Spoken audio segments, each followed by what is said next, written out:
And so, we're coming to the end of the classic Mega Drive lineup of Sonic games. Like with Sonic 1 and to a lesser extent Sonic 2 before it, my first experience with this game was on the Sonic Mega Collection on GameCube. However, like Sonic CD before that, I think going over a little bit of the original release is important because, well, you know how Sega are with their wacky add-ons. It's the reason why we need to talk about Sonic 3 and Sonic 3 and Knuckles in one video, because both of them together was intended to be Sonic 3. However, due to time constraints, the game needed to be split in half. The original Sonic and Knuckles cartridge had what Sega called lock-on technology.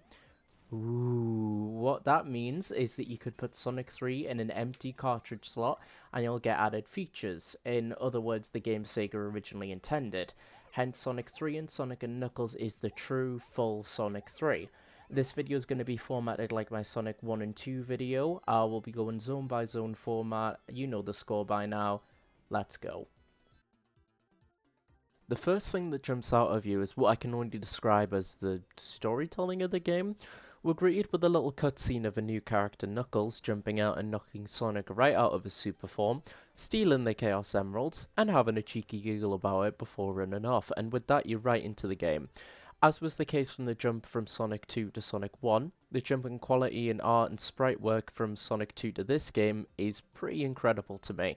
I think the more cinematic presentation helps to emphasize how good this game looks even more as well, and that transition from a lush green jungle to complete fiery chaos is nothing short of amazing. Now, earlier I mentioned sprite work, and as far as I know, I think this is a bit of an unpopular opinion, but I love Sonic's sprite in this game, even more so than his sprite in Sonic 2.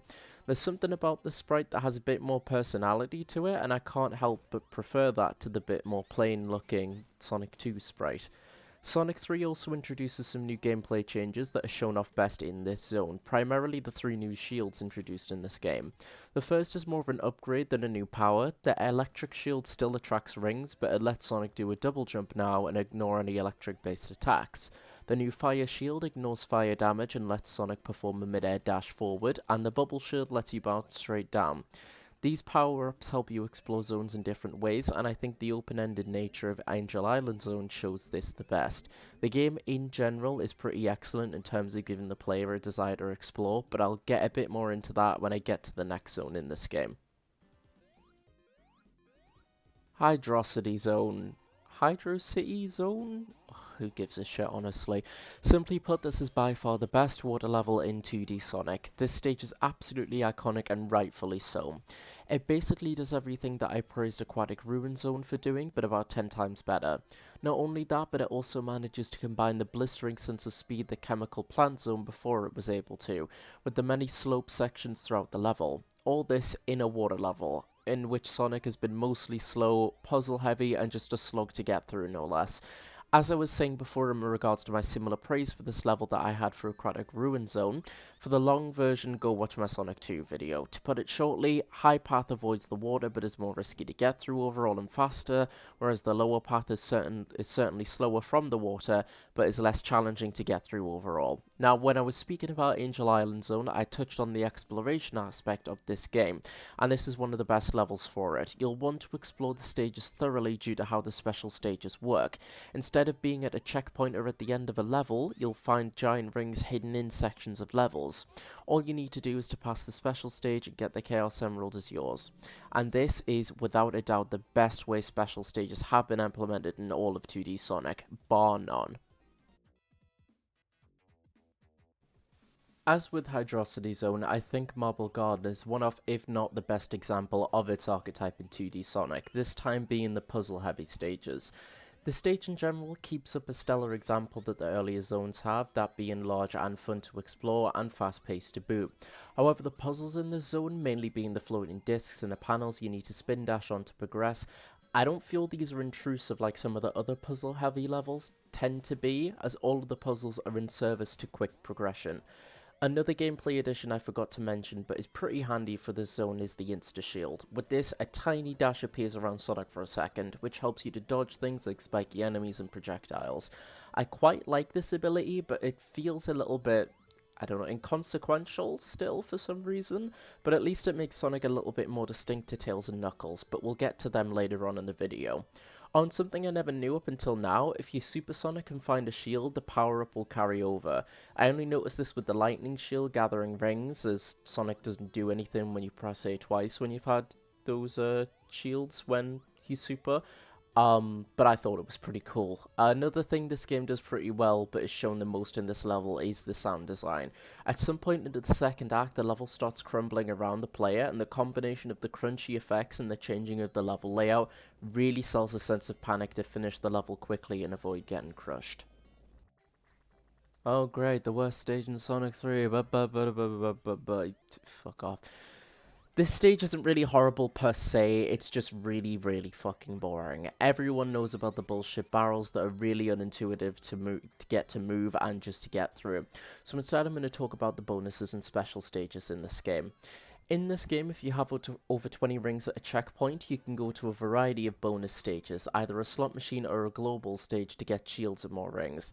The special stages in this game are probably the best so far. The Blues Phase format is both enjoyable and challenging without being bullshit, or requiring split-second response time like Sonic 1 and Sonic 2's special stages for the most part. There isn't else much to say about the special stages right now. Completing one gets you a Chaos Emerald, and getting all 7 lets you play Supersonic, as I mentioned near the start of the video. But this concept will be expanded upon further into the game later. Now from what I think is the worst zone in the game to the best. One thing I haven't mentioned yet is that Sonic 3 does that I absolutely love is the level transitions, and the little snowboard section at the start is simple but so much fun.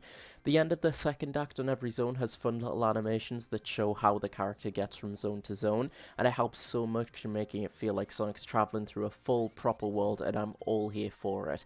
And that soundtrack. I don't know how I haven't mentioned it up until now. With the exception of Carnival Night, literally all the zone themes have been certified bangers, but Ice Cap Zone is probably my favourite zone in Sonic 3. The final zone of Sonic 3, and by far the best final zone in Sonic so far. It's decently challenging without being tedious or having shitty enemy placements or 3 really long boring acts. While I'm here, I want to talk about the bosses in this game in general so far. There's a couple of interesting ones, such as Marble Gardens and Hydrocity Zones, but overall they're not really that impressive, but they're not bad either by any means. Not really much to complain about in any case. Now, after this boss, this is technically the end of Sonic 3, but at the next level, Mushroom Hill Zone, is where Sonic and Knuckles begins. The first level of the Sonic and Knuckles portion of the game. Mushroom Hill Zone starts off with Knuckles coming out of a little cave. How nice for him. If you go into the cave, you'll find an altar for the Chaos Emeralds, and then you'll get them taken off you. Not so nice for you, but you can get them back by doing more difficult special stages. Most of them are challenging, but nothing impossible, but a good 2 or 3 are a pain in the arse to complete, admittedly, showing some trial and error design that I don't really like in Sonic, especially with special stages, as one wrong move and obviously you've lost your chance to get a Chaos Emerald, or well, Super Emerald in this case. Hey, we're on to another brilliant level now. Flying Battery Zone is what Wing Fortress Zone from Sonic 2 wishes it could be, I reckon. It's a pretty expansive level with a few cheeky magnet puzzles. Again, puzzles done right. You can't just hold right to get through the level and win, but it does stop the player and makes them think for a few seconds to progress, but nothing too intrusive. Music-wise, we've got another banger once again, but I can't think of anything other than that mashup someone did with Bad Romance years and years ago. Like, it's all I can hear whenever the song comes on, and it feels weird to hear it without Lady Gaga singing. Hey, we're on to what I would consider a pretty above average zone. Act 1 I enjoy quite a bit. The tightrope set pieces where you jump down from surface to surface are pretty fun, but Act 2 is rather tedious overall. Not really difficult in any way, just kind of boring and annoying in places.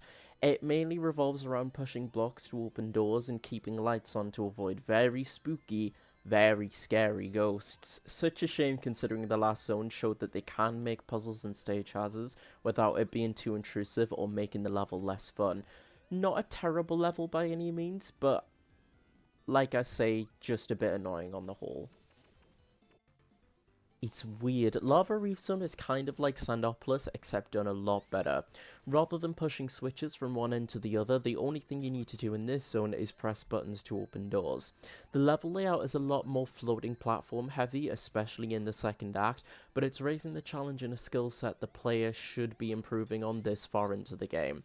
Even the boss fight is more of a platforming challenge than an actual boss, but having a fire shield or super or hypersonic makes the fight a total non-issue. However, this game's difficulty curve and hypersonic is something I want to talk about again a bit later on into this video. Hidden Palace Zone is more of a story set piece than an actual zone. You bully Knuckles for a minute before it turns out, shock horror, Knuckles was deceived, tricked, swindled, bamboozled even, you might say, into helping Eggman. This brings us right into Sky Sanctuary Zone, a really good endgame level that almost feels like a victory lap for the game. The enemy design is really at its best in this zone in particular. It really stands out to me, whereas I feel really indifferent to like 99% of the robots in this game. The ones in this zone are pretty cool. Oh, what's this Metal Sonic called? Hold on.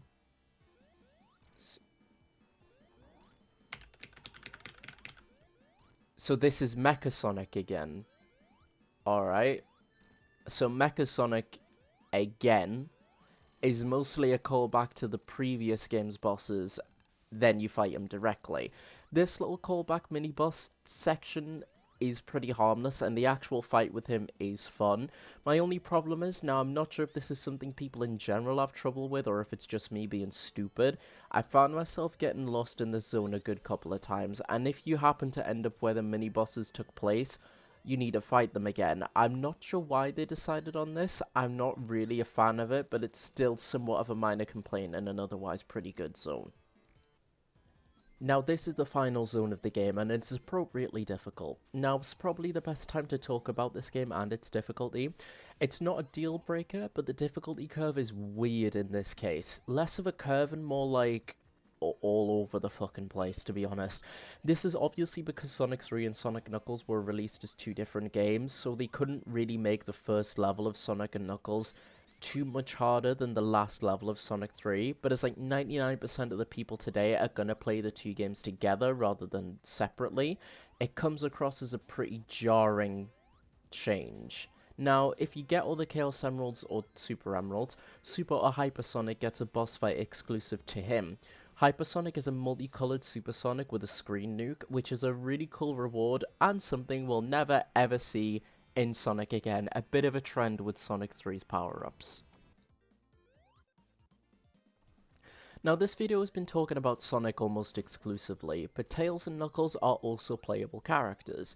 Tails is more or less the easy mode with his flight ability, but Knuckles is the slowest but can glide and climb up walls, letting him get to certain secrets and pathways easier. The whole game is designed how all the three characters play and how they can all traverse through the levels, but Knuckles gets a lot of alternative paths made only for him. In fact, playing as Knuckles gets you quite a bit of different stuff. He has bosses exclusive to him as well. Tails has the exact same campaign as Sonic, but he doesn't even get to fight the real final boss. He doesn't get a hyper form, you can only be Super Tails, or even the final fight from Sonic's story, but Knuckles gets a dope boss fight with Super Saiyan Mecca Sonic and can go Sonic and Hyper. Pouring one out for my boy Tails here, he was done dirty. It's probably pretty easy to tell, and I didn't really try to hide it when making this video, but I think Sonic 3 and Knuckles is by far the best out of the original classic Sonic games. I really feel Sega took what were the best parts of Sonic 1 and Sonic 2 and refined them into a fantastic game.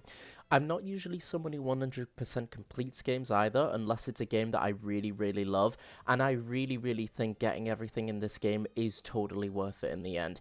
If you're going to play any classic Sonic game that isn't Mania, play this one.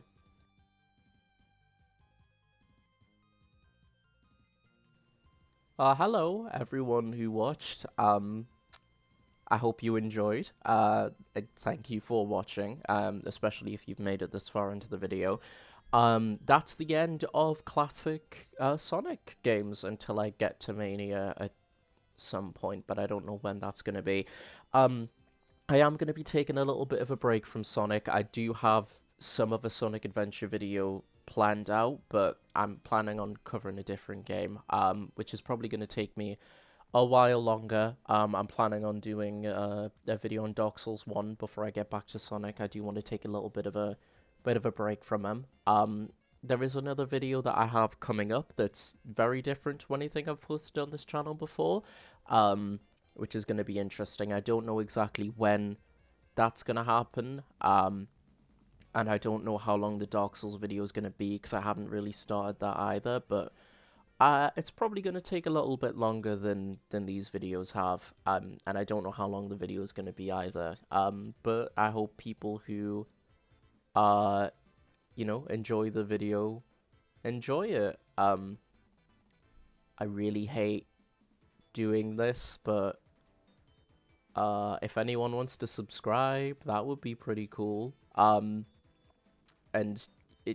just comment, on any video, what you think of the game or of the video in general. Like, I'd love some, like, criticism on how things could be improved. But yeah, thank you for watching, and if you ever do want to watch me stream, I'm Twitch TV/hotpants, 2 T's in pants.